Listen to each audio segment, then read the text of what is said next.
మాదక ద్రవ్యాల ప్రభావంతో చాలా దేశాలు చిన్నాభిన్నమయ్యాయని, యువత మత్తు బానిసలు కాకూడదని తిరుపతి జిల్లా కలెక్టర్ డాక్టర్ ఎస్ వెంకటేశ్వర్ పేర్కొన్నారు.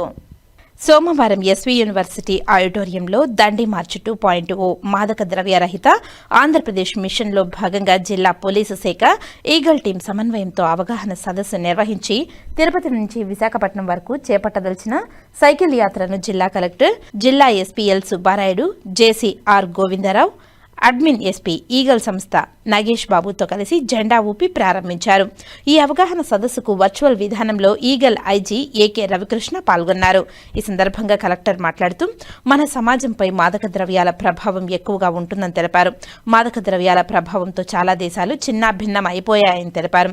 అటువంటి పరిస్థితులు రాకూడదని మన దేశంలోని రాష్ట్ర ప్రభుత్వాలు మాదక ద్రవ్యాల వినియోగంపై కఠిన చర్యలు చేపడుతున్నామని తెలిపారు. యువత మత్తుకు బానిసలు కాకూడదని, మాదక ద్రవ్యాల సరఫరా, వినియోగం ద్వారా ఆరోగ్యరీత్యా, చట్టరీత్యా ఎదురయ్యే సమస్యలపై యువతలకు పలు అవగాహన కార్యక్రమాలు నిర్వహించడం జరుగుతుందని తెలిపారు.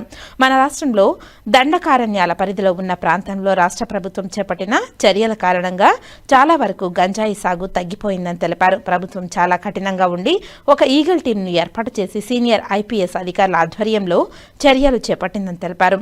జిల్లా ఎస్పీ సుబ్బారాయుడు మాట్లాడుతూ జిల్లాలో డ్రగ్స్ మరియు గంజాయి వినియోగాన్ని పూర్తిగా నిర్మూలించేందుకు విస్తృత స్థాయిలో అవగాహన కార్యక్రమాలు చేపడుతున్నట్టు తెలిపారు. విద్యార్థులు సమాజ భవిష్యత్తుని వారు సరైన మార్గంలో నడిపిస్తేనే దేశ అభివృద్ధి సాధ్యమని తెలిపారు. ప్రస్తుతం యువతతో కొంతమంది డ్రగ్స్ మరియు గంజాయి వంటి మాదక ద్రవ్యాలకు బానిసలు అవుతున్నారని ఆందోళన వ్యక్తం చేశారు. డ్రగ్స్ వినియోగం చట్టరీత్యా నేరమని స్పష్టం చేశారు. ఇటువంటి చర్యలకు పాల్పడిన వారిపై కఠిన చర్యలు తీసుకుంటామని హెచ్చరించారు. అవసరమైతే పీడీ యాక్ట్ కూడా అమలు చేస్తామని తెలిపారు. డ్రగ్స్ నిర్మూలన ప్రతి గ్రామం, ప్రతి వార్డు, ప్రతి పాఠశాల మరియు ప్రతి కుటుంబం నుండి ప్రారంభం కావాలని సూచించారు. ఎక్కడైనా డ్రగ్స్ కు సంబంధించిన సమాచారం తెలిసిన వెంటనే 1972 టోల్ ఫ్రీ నెంబర్లు లేదా పోలీస్ వాట్సాప్ గ్రూప్కు సమాచారం అందించాలని కోరారు. సమాచారం ఇచ్చిన వారి వివరాలు గోప్యంగా ఉంచబడతాయని తెలిపారు. డ్రగ్స్ నిర్మూలన పోలీసులకే పరిమితం కాకుండా ప్రతి విద్యార్థి ఒక బాధ్యతాయుత పౌరుడిగా వ్యవహరించాలని, సమాజంలో ఉన్న ఈ రుగ్మతలను నిర్మూలించేందుకు సహకరించాలని పిలుపునిచ్చారు. గంజాయి అమ్మకం, సరఫరా లేదా వినియోగం అన్ని నేరాలేనని స్పష్టం చేశారు. ఈ సందేశాన్ని ప్రజల్లోకి విస్తృతంగా తీసుకువెళ్లేందుకు మీడియా ప్రతినిధులు సహకరించాలని కోరారు. ఈ కార్యక్రమంలో పాల్గొన్న విద్యార్థులు ఈ అవగాహనను తమ కుటుంబ సభ్యులు, సన్నిహితులతో పంచుకోవాలని సూచించారు. ఈగల్ ఎస్పీ మాట్లాడుతూ జిల్లాలో డ్రగ్స్ మరియు గంజాయి వినియోగాన్ని పూర్తిగా నిర్మూలించేందుకు విస్తృత స్థాయిలో అవగాహన కార్యక్రమాలు చేపడుతున్నట్లు అధికారులు తెలిపారు. ఈ సదస్సులో దాదాపు 1,15,000 మంది విద్యార్థులు ఆన్లైన్ ద్వారా పాల్గొన్నారని తెలిపారు. విద్యార్థులు సమాజ భవిష్యత్తు అని పేర్కొంటూ వారు సరైన మార్గంలో నడిపిస్తే దేశ అభివృద్ధి సాధ్యమని తెలిపారు. ప్రస్తుతం యువతలో కొంతమంది డ్రగ్స్ మరియు గంజాయి వంటి మాదక ద్రవ్యాలకు బానిసలవుతున్నారని ఆందోళన వ్యక్తం చేశారు. ఈ కార్యక్రమంలో Tirupati RDO Rammohan, SV university VC Narasingarao, Sri Padmavati Mahila university VC Uma, SV university register professor Bhupathi Naidu, additional SP Ravi Manoharachari, Kalam వైమ్డర్స్ వ్యవస్థాపకుడు దండి విజయ్ కలాం, సిబ్బంది, విద్యార్థులు, ప్రొఫెసర్లు తదితరులు పాల్గొన్నారు. పైగా ప్రజాప్రతినిధుల్ని, బ్యూరోక్రాట్స్ని, సివిల్ సర్వెంట్స్ని అందరినీ కూడా దీంట్లో భాగస్వామ్యం చేస్తూ ఈ రోజు ఇక్కడ మీ దగ్గరకు రావడం కూడా జరిగింది. విద్యార్థులకి అందరూ కూడా మనమంతా యువతే. ఈనాడు ఈ దేశ యువతలో ఈ మాదక ద్రవ్యాల పట్ల చైతన్యాన్ని కలిగించాలని, ఆనాటి స్వాతంత్ర స్ఫూర్తిని మళ్ళీ యువతలో ప్రజ్వలించాలనే దృఢ సంకల్పంతో ఈ 2.0కి కార్యాచరణ రూపొందించడం జరిగింది. ఈ కార్యక్రమంలో ముఖ్యంగా అందరికీ very very warm good morning. అందరి స్టూడెంట్స్కి, విద్యార్థులకు, విద్యార్థినులకు, వారి టీచర్స్కు అందరికీ కూడా మనం యువత అనేది రాష్ట్రానికి కానీ, దేశానికి కానీ, కుటుంబానికి కానీ భవిష్యత్తు. ఈరోజు మనం ఎందుకు ఈ కార్యక్రమాన్ని పెట్టుకోవడం జరిగిందంటే, యువత మంచి మార్గంలో ప్రయాణిస్తేనే ఆ కుటుంబం కానీ, ఆ సమాజం కానీ, లేదా ఆ దేశం కానీ సరైన అభివృద్ధి పథంలో ప్రయాణిస్తుంది. ఈనాడు అనేక మంది ఈ డ్రగ్స్కి లేదా గంజాయికి బానిసలు అవుతున్నారు. ఆ డ్రగ్ని మన సమాజం నుండి పూర్తిగా పారదోలుదాం అనే ఒక నినాదంతో మనం ఈ కార్యక్రమాన్ని ఏర్పాటు చేయడం జరిగింది. దీనికి ముఖ్యంగా అవగాహన లేకుండా కూడా చాలామంది వాటిలోకి వెళ్ళిపోతున్నారు, డ్రగ్ని యూజ్ చేయడం జరుగుతుంది. కాబట్టి డ్రగ్ను ఒక్కసారి యూజ్ చేస్తే చట్ట ప్రకారం చాలా పెద్ద నేరం అవుతుంది.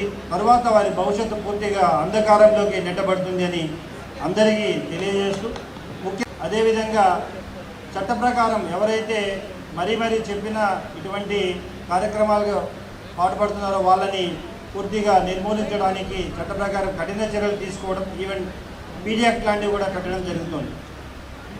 కాబట్టి అందరూ కూడా యువత ప్రతి గ్రామం నుండి, ప్రతి వార్డు నుండి, ప్రతి స్కూల్ నుండి, ప్రతి కుటుంబం నుండి ఈ యొక్క మార్పు ప్రారంభమవ్వాలి.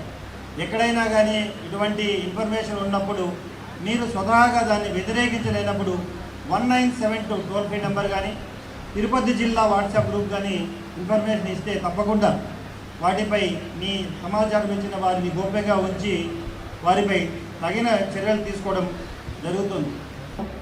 కాబట్టి మీ అందరూ కూడా సమాజంలో ఒక నిర్మాణాత్మక పాత్ర పోషించి ప్రతి ఒక్కరూ ఒక పోలీస్గా మీరు భావించి సమాజంలో ఉన్న అన్ని రకాల రుగ్మతలు కూడా మీరు నిర్మూలించడానికి సహకరించాలని కోరుకో.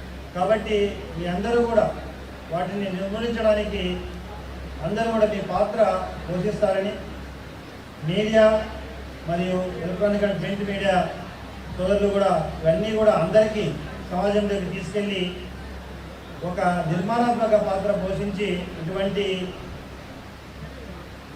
ఇల్లీగల్ ఇష్యూస్ని కంప్లీట్గా సమాజంలో బాధోలి యువతని మంచి మార్గంలో నిలపడానికి మీ వంతు పాత్ర పోషించాలని కోరుకుంటూ నిజంగా మనస్ఫూర్తిగా జిల్లా ఎస్పీ గారికి, ఎందుకంటే ఇంకా గత 2 రోజులుగా నాతో మాట్లాడుతూనే ఉన్నారు. ఇంతమంది మొబిలైజ్ చేయాలని చెప్పేసి ఆయన సంకల్పించారు. అదేవిధంగా ఇతర పెద్దలందరికీ కూడా నమస్కారం చెప్తూ తల్లి చెప్పింది. ఏం చెప్పిందంటే ఇంకా ఆ డ్రగ్స్ ఫ్రెండ్స్ ఎవరైతే ఉన్నారో, ఈ గంజాయి, ఈ మెత్తు, ఈ కొకైన్ ఇట్లాంటి వాడే ఫ్రెండ్స్ ఎవరున్నారో వాళ్ళ నెంబర్లు బ్లాక్ చేయమని చెప్పిందట తల్లి. వాళ్ళ అమ్మ చెప్పిందట నెంబర్లు బ్లాక్ చేయి, ఆ ఫోన్ తీసే, ఇన్ని విషయాలు చెప్పిందట ముందు రోజు రాత్రి. కానీ వాళ్ళు ఫోన్ చేసి సరుకు వచ్చింది బెంగళూరు నుంచి, మెత్త వచ్చిందని చెప్పగానే ఈ అబ్బాయి ఎడిక్షన్ వల్ల తట్టుకోలేక వెళ్ళిపోయాడు. తర్వాత పోలీసులు రెడ్ హ్యాండ్గా పట్టుబట్టాడు. ఆ అబ్బాయి ఒకటే చెప్పాడు, నాకు అమ్మ చెప్పింది సార్ వెళ్ళలేదు సార్, అమ్మ చెప్పింది సార్ వెళ్ళలేదు, ఆ కళనీళ్ళు నాకు గుర్తున్నాయి, ఈరోజు జైలుకి వెళ్తున్నా అని చెప్పాడు. దయచేసి విద్యార్థులందరూ గుర్తుపెట్టుకోండి. 1,15,000 మంది విద్యార్థులు ఇక్కడ ఉన్నారు. మీరందరూ కూడా మీరందరూ గుర్తుపెట్టుకోండి, అమ్మ గొప్పది, అమ్మ చెప్పిందంటే వినాలి. తల్లిదండ్రులు మన కోసమే ఉంటారు. మీరందరూ ఆలోచించండి. మనందరం కూడా చిన్న కుటుంబాల నుంచి మనం పైకి వచ్చాం. ఈ చిన్న కుటుంబాల నుంచి పైకి వచ్చినప్పుడు మన తల్లిదండ్రులు తిన్నా తినకపోయినా సరే భారతదేశంలో వాళ్ళు మీ చదువు కోసం ఖర్చు పెడుతున్నారు. నమస్కారం. చాలామంది ఇప్పుడు ఆల్రెడీ నా ముందు మాట్లాడారు. ఎఫెక్ట్ ఆఫ్ డ్రగ్ మెనేజ్ మన సమాజం మీద ఈ మాదక ద్రవ్యాల యొక్క ఎఫెక్ట్ ఎలా ఉంటుంది, ఇదంతా కూడా మనము ఇట్ ఈస్ రియాలిటీ. మన కళ్ళ ముందే చాలా స్టోరీస్ చూస్తుంటాము, చాలా లైవ్ ఎగ్జాంపుల్స్ చూస్తున్నాము. ఎట్లా జీవితాలు, కుటుంబాలు, సమాజం చిన్నాభిన్నం అవుతుంది ఈ డ్రగ్స్ వల్ల అనేది కూడా మీరు అందరు చూసుంటారు. మీకు కొన్ని ఎగ్జాంపుల్స్ చెప్తాను. మన దేశంలోనే పంజాబ్ రాష్ట్రం, ఒకప్పుడు పంజాబ్ అంటేనే 5 రివర్స్ అని, ల్యాండ్ ఆఫ్ 5 రివర్స్ అని. అట్లాంటి రాష్ట్రం ఆదాయం ఎక్కువై తర్వాత జనరేషన్ అంటే సుమారుగా 1990 నుంచి స్టార్ట్ అయింది. ఆదాయం ఎక్కువైపోయి యంగ్ జనరేషన్కి ఏం చేయాలో తెలియక వాళ్ళంతా కూడా డ్రగ్స్కి అలవాటు పడడం మొదలెట్టారు. వాళ్ళ సిద్ధాంతాల్లో ఒక సిద్ధాంతం ఏంటంటే, ఏదైతే ఎక్కువ మంది సైనికుల్ని మన దేశం పంజాబ్ రాష్ట్రం నుంచి ఎక్కువ మంది సైనికులు భారతదేశంలో ఉంటారు, ఆ రాష్ట్రాన్ని ఎట్లా నాశనం చేయాలి అనే ఒక దీంతో మనకి ప్రపంచంలోనే అత్యంత ఎక్కువగా ఓపియం అంటాం. ఓపియం అంటే డ్రగ్ ఎక్కువ పండేది ఆఫ్ఘనిస్తాన్ రాష్ట్రం, ఆఫ్ఘనిస్తాన్ దేశంలో. అది opium capital of the world అంటారు ఆఫ్ఘనిస్తాన్. ఎక్కువ వైలెన్స్ ఉన్నటువంటి దేశాలు మనం చూసుకుంటే ఫిలిప్పైన్స్, పంజాబ్ ఇప్పుడు రికవరీ అవుతుంది, కానీ అంత పరిస్థితికి వెళ్లకుండా కంట్రీలో తెలంగాణలో ఖమ్మం, ఒరిస్సాలో కొంచెం బాగా, ఛత్తీస్గఢ్లో బాగా, ఇదంతా కూడా దండకారణ్యం అడవి. గాంజా సాగు మొదలెట్టించి అక్కడ ఉన్నటువంటి గిరిజనులు చాలా ఇబ్బంది పెట్టేవారు. దానివల్ల అనేకమైన గిరిజనులు ఒకటి అది క్యారీ చేసినప్పుడు దొరకడం, జైల్లో ఉండడం. Easily available, ganja is easily available. ఇప్పుడు మీరు ఎవరన్నా మద్యానికి అలవాటు పడితే వాడు బాటిల్ కొనుక్కోవాలి, వైట్ షాప్కి వెళ్ళాలి, అందరూ వాళ్ళని చూస్తారు, పక్క వాళ్ళు చూస్తారు, స్టూడెంట్స్ చూస్తారు. కానీ గాంజా చాలా లిమిటెడ్ క్వాంటిటీలో ఉంటుంది కాబట్టి అది ఎవరు ఎక్కడ కొంటున్నారు ఏంటి అనేది తెలియదు. నెక్స్ట్ డే కూడా మళ్ళీ మామూలుగానే ఉంటారు.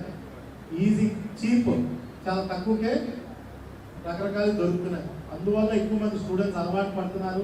కానీ చెప్తున్నాను, మీ జీవితమే కాదు, మీ కుటుంబం, మీ ఫ్రెండ్స్ అందరి జీవితాలు కూడా ఈ గాంజా అనేది వల్ల మీరు నాశనం అయిపోతారు.